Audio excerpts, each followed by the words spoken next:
Halo Sobat Laici Studio Channel, jumpa lagi kita ya. Di video sebelumnya kita masih membahas tentang Rasul Yohanes. Sekarang kita akan membahas Rasul Yohanes saat ia di kota Efesus menurut kesaksian Prochorus dalam buku Sinaksarion. Kira-kira bagaimana kisah kelanjutannya? Tonton video ini sampai habis ya guys. Karya kerasulan Yohanes saat di kota Efesus. Sesudah mereka terselamatkan dari peristiwa kecelakaan kapal, mereka berdua yakni Rasul Yohanes dan Prochorus bertolak menuju Efesus. Dengan memasuki kota Mareotis, mereka mencari makan berupa roti dan air, lalu melanjutkan perjalanannya ke Efesus. Sesampainya di kota Efesus, mereka berdua singgah di tempat yang bernama Artemidus, dekat kediaman wali kota Dioskorides. Kemudian Rasul Yohanes meminta kepada Prochorus untuk menyembunyikan identitas asli mereka, karena takut kejadian saat kecelakaan kapal itu terjadi kembali, di mana mereka dituduh sebagai penyihir. Lalu datanglah seorang wanita yang mendekat saat mereka berdua sedang asik berbincang. Wanita ini adalah pengurus tempat pemandian, dan wanita ini bernama Romana. Ia dikenal memiliki karakter yang kurang baik, terutama kepada para pegawainya di tempat pemandian ia mengelolanya. Lalu Romana ini menawarkan pekerjaan kepada Rasul Yohanes dan Prochorus. Setelah Romana dan Rasul Yohanes berbincang, akhirnya Rasul Yohanes dan Prochorus menyetujui untuk bekerja pada Romana, si pengurus pemandian itu. Romana memberi upah harian berupa makanan dan uang untuk Rasul Yohanes dan Prochorus. Sesudah 4 hari mereka bekerja, Rasul Yohanes berdiri dan ia melamun. Ia teringat pada peristiwa kecelakaan kapal yang menimpanya. Ia mengingat peristiwa itu diawali dari penglihatannya ketika Rasul Yohanes merasa bimbang saat ia mendapat tugas untuk mewarta di Asia Kecil, dan ia takut kejadian yang akan menimpanya, yaitu peristiwa kecelakaan kapal. Saat sedang melamun itulah tiba-tiba Romana, sang pengurus pemandian itu, melihat Rasul Yohanes tidak melakukan tugasnya dengan baik, dan ia mulai menganiaya Rasul Yohanes sambil memarahinya. Sesudah itu Romana yang habis melampiaskan kekesalannya dan menganiaya Rasul Yohanes itu, ia kembali ke rumahnya. Kemudian disinilah Rasul Yohanes menguatkan Prochorus untuk tetap tegar menghadapi peristiwa yang menimpa Rasul Yohanes. Rasul Yohanes mengatakan, seperti Sang Kristus yang telah dipukuli, diludahi, diikat, dan disalib oleh mereka yang diciptakannya. Ini adalah sebuah contoh bagi kita agar selalu memacu kita melahirkan niat baik, karena Dia, Yesus, berkata kepada kita, di dalam kesabaran engkau mendapatkan jiwamu.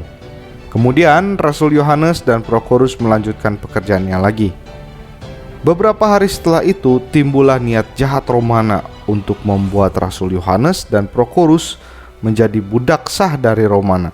Nah, Romana ini mendatangi seorang pengacara untuk menjadikan Rasul Yohanes dan Prochorus sebagai budak secara resmi, agar Romana bisa bertindak berkuasa secara penuh atas mereka tanpa terjerat kasus hukum. Namun melalui kuasa Roh Kudus, Yohanes diberitahu bahwa kejadian ini menimpa mereka, dan Rasul Yohanes berkata kepada Prochorus, "Prochorus anakku, Romana berusaha memaksa kita untuk membuat pengakuan tertulis bahwa kita adalah budak-budaknya." Lalu ia pergi menemui pengacara untuk hal ini. Lalu pengacara itu pun menyetujui semua kalimat karangan yang telah diberitahukan kepadanya. Sekarang dia mencari 3 orang saksi yang akan menyatakan bahwa kita adalah budak-budaknya. Meskipun begitu, janganlah sedih hatimu. Lebih baik kita bersukacitalah, karena melalui cara ini Tuhan kita Yesus Kristus akan segera menyatakan segala sesuatunya kepada wanita itu tentang siapakah kita ini. Tidak lama setelah itu Romana sampai kepada Yohanes dan mulai menyiksa dia dan mendesak agar Yohanes mengakui bahwa dirinya adalah budak Romana. Romana terus memukul Yohanes sembari berkata, "Pembantu jahat, larilah bila nyonyamu masuk. Kamu harus memberi hormat. Apakah kamu berpikir bahwa kamu adalah orang yang merdeka? Ketahuilah bahwa kamu adalah budaknya Romana. Dan sekali lagi Romana memukuli Yohanes dan berkata, kamu bukan pembantuku, larilah. Lalu Rasul Yohanes menjawab, tetapi kamu telah berkata sebaliknya, bahwa kami ini pembantumu. Aku Yohanes si tukang api, dan ini Prokorus sebagai si tukang air. Kemudian Romana kembali bertanya, pembantu siapakah kalian, hai orang jahat? Rasul Yohanes menjawab, siapa sajalah terserah kamu. Kemudian wanita itu menjawab, kalian adalah milikku. Yohanes kemudian berkata, ditulis ataupun tidak, kami ini mengakui adalah pembantumu. Kemudian wanita itu berkata, aku ingin secara tertulis di depan 3 orang saksi. Yohanes menjawab, jangan berlama-lama, ayo kita lakukan ini. Kemudian Romana membawa mereka di hadapan kuil Artemis, dan dengan kehadiran 3 orang saksi, dia menulis sertifikat pembelian Rasul Yohanes dan Prokorus. Lalu mereka kembali bekerja. Kematian Domnus. Dahulu di rumah pemandian itu pernah terjadi kegiatan keji, yakni saat dibangunnya rumah pemandian itu, setan menghasut penyembah berhala itu untuk mengubur seorang anak baik laki-laki ataupun perempuan yang berusia kira-kira 5 atau 16 tahun untuk dijadikan tanda petik tumbal, supaya tempat itu mendatangkan nasib baik atas rumah pemandian itu. Dengan adanya kejadian ini, setan dan roh-roh jahat lainnya pun senang mendiami tempat pemandian ini. Nah, untuk 3 kali dalam setahun, praktek keji ini pun tetap dilakukan sehingga mendatangkan korban secara terus-menerus di tempat itu. Dioskorides, sang pemilik rumah pemandian itu, selalu mencatat tanggal-tanggal kejadian saat peristiwa tumbal itu terjadi. Nah, pada saat tanggal tibanya memberikan kurban anak-anak, maka Dioskorides selalu melarang anaknya yang tampan yang bernama Domnus untuk pergi ke tempat pemandian itu. Setelah Rasul Yohanes dan Prokorus bekerja kurang lebih selama 3 bulan di tempat pemandian, datanglah Domnus, anak dari pemilik tempat pemandian itu. Lalu Prokorus menemaninya sebagai bentuk kesetiaannya pada majikan tempat ia bekerja. Tiba-tiba roh jahat datang dan mencekik anak itu. Kemudian situasi berubah menjadi panik seketika. Kemudian pembantu lainnya segera pergi kepada Romana, yakni sebagai penanggung jawab tempat itu. Segera setelah Romana tahu kejadian itu, ia segera lari untuk bergegas datang ke tempat pemandian, dan terkejutlah ia karena anak dari pemilik tempat pemandian itu sedang terancam nyawanya. Romana sedih dan berkata, matilah aku ini. Bagaimana aku akan membela diriku di hadapan tuanku Dioskorides? Barangkali dia pun akan mati karena kesedihannya, karena Domnus adalah anak satu-satunya. Oh Artemis yang agung, dewa orang Efesus, tolonglah aku. Tunjukkanlah kuasamu dan bangkitkanlah anak muda ini. Semua penduduk tahu bahwa engkaulah mengendalikan segala sesuatunya dengan kuasamu yang besar maupun pertanda darimu. Maka bangkitkanlah Domnus ini dan kembalikan dia hidup-hidup kepada ayahnya. Duka yang amat mendalam bagi Romana akibat kematian anak tuannya itu. Kemudian datanglah Rasul Yohanes dan bertanya pada Prokorus dan berkata, mengapa Romana menangis dan begitu memilukan sebelum aku berkata sepatah kata pun? Lalu Romana melihat ke arah Rasul Yohanes dan mencengkram dia dan menjerit, roh jahat, akuilah kalau kamu adalah penyihir. Sejak hari kamu masuk ke tempat kerjaku, kami telah ditinggalkan Dewi Artemis kami. Oleh karena itu, hidupkan kembali anak tuanku. Segera atau kupisahkan rohmu dari tubuhmu itu. Kemudian Rasul Yohanes berkata, beritahukanlah apa yang terjadi sampai membuatmu sedih seperti ini.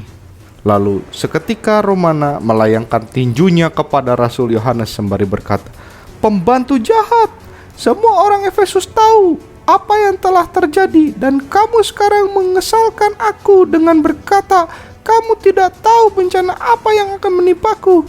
Apakah kamu tidak tahu bahwa anak tuanku Dioskorides telah mati dalam pemandian? Lalu Rasul Yohanes tetap tenang dan menarik diri dan berdoa. Kemudian dia masuk ke pemandian. Dengan doanya dia mengusir roh jahat itu, kemudian mengembalikan roh ke tubuh Domnus, sehingga ia bangkit dari kematian. Kemudian Rasul Yohanes menuntun Domnus keluar dari tempat pemandian. Dibawanyalah anak itu ke hadapan Romana dan berkata, "Terimalah anak tuanmu ini." Seketika Romana heran dan takut. Dan akhirnya Romana pun tidak lagi bersedih karena anak tuannya itu sudah hidup kembali. Akhirnya Romana tidak berani memandang wajah Rasul Yohanes karena malu. Dia memilih ingin mati rasanya. Yohanes memperhatikan wajah wanita itu telah berubah. Romana sudah siap sujud ke arah Rasul Yohanes, tetapi Rasul Yohanes memegang tangannya dan 3 kali membuat tanda salib mulia pembawa hidup kepada wanita itu.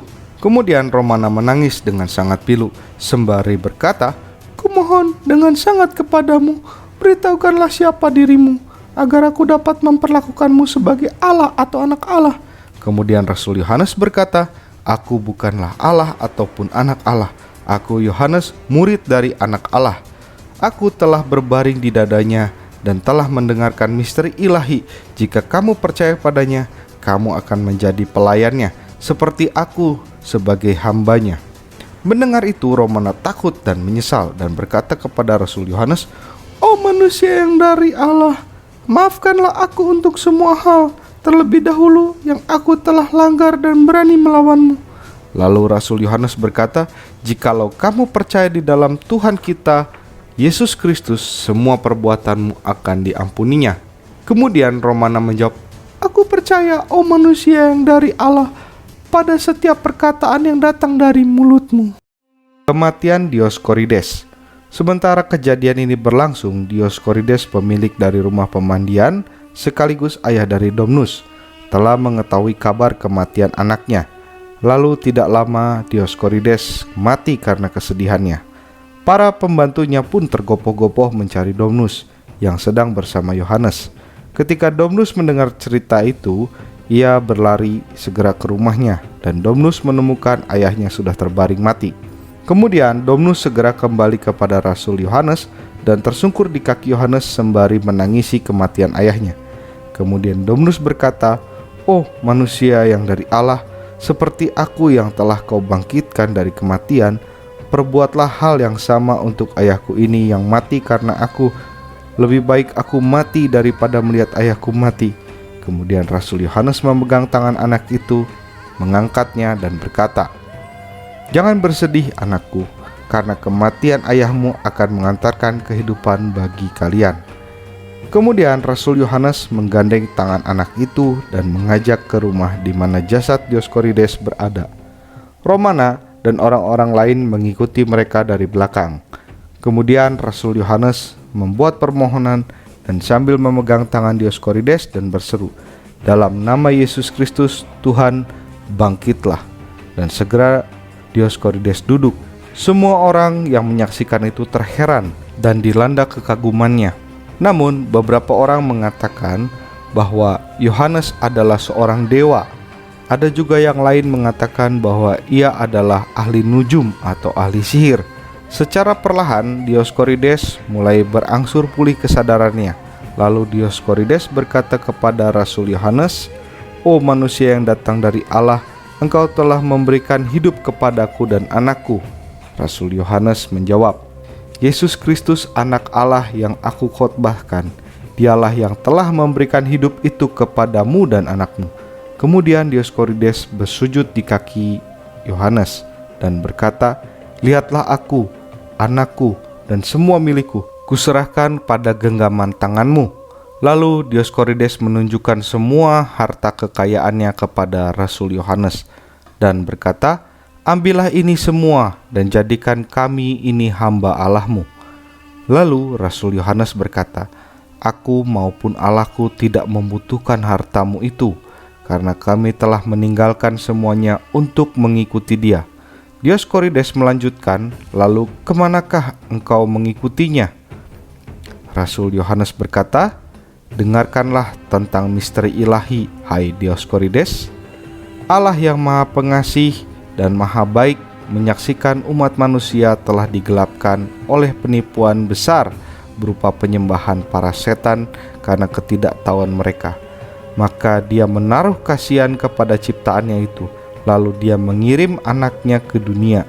berinkarnasi oleh Roh Kudus dan dari perawan Maria, lalu menjadi manusia, lalu mengajar manusia untuk menjauhkan diri mereka dari penipuan para setan, dan untuk menyembuhkan segala penyakit apapun, baik yang ringan maupun yang berat.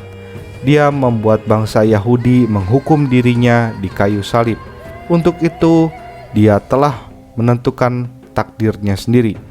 Maka dari itu, anak Allah menderita di dalam daging, dan atas kehendaknya sendiri dia mati, lalu turun masuk ke dalam alam maut dan membebaskan jiwa-jiwa yang telah disekap di sana sejak zaman purbakala. Dia bangkit lagi, dan pada hari ketiga karena dia memang terkodrat sebagai Allah, kemudian menampakkan dirinya kepada kami ke-12 muridnya. Lalu dia makan dan minum bersama kami.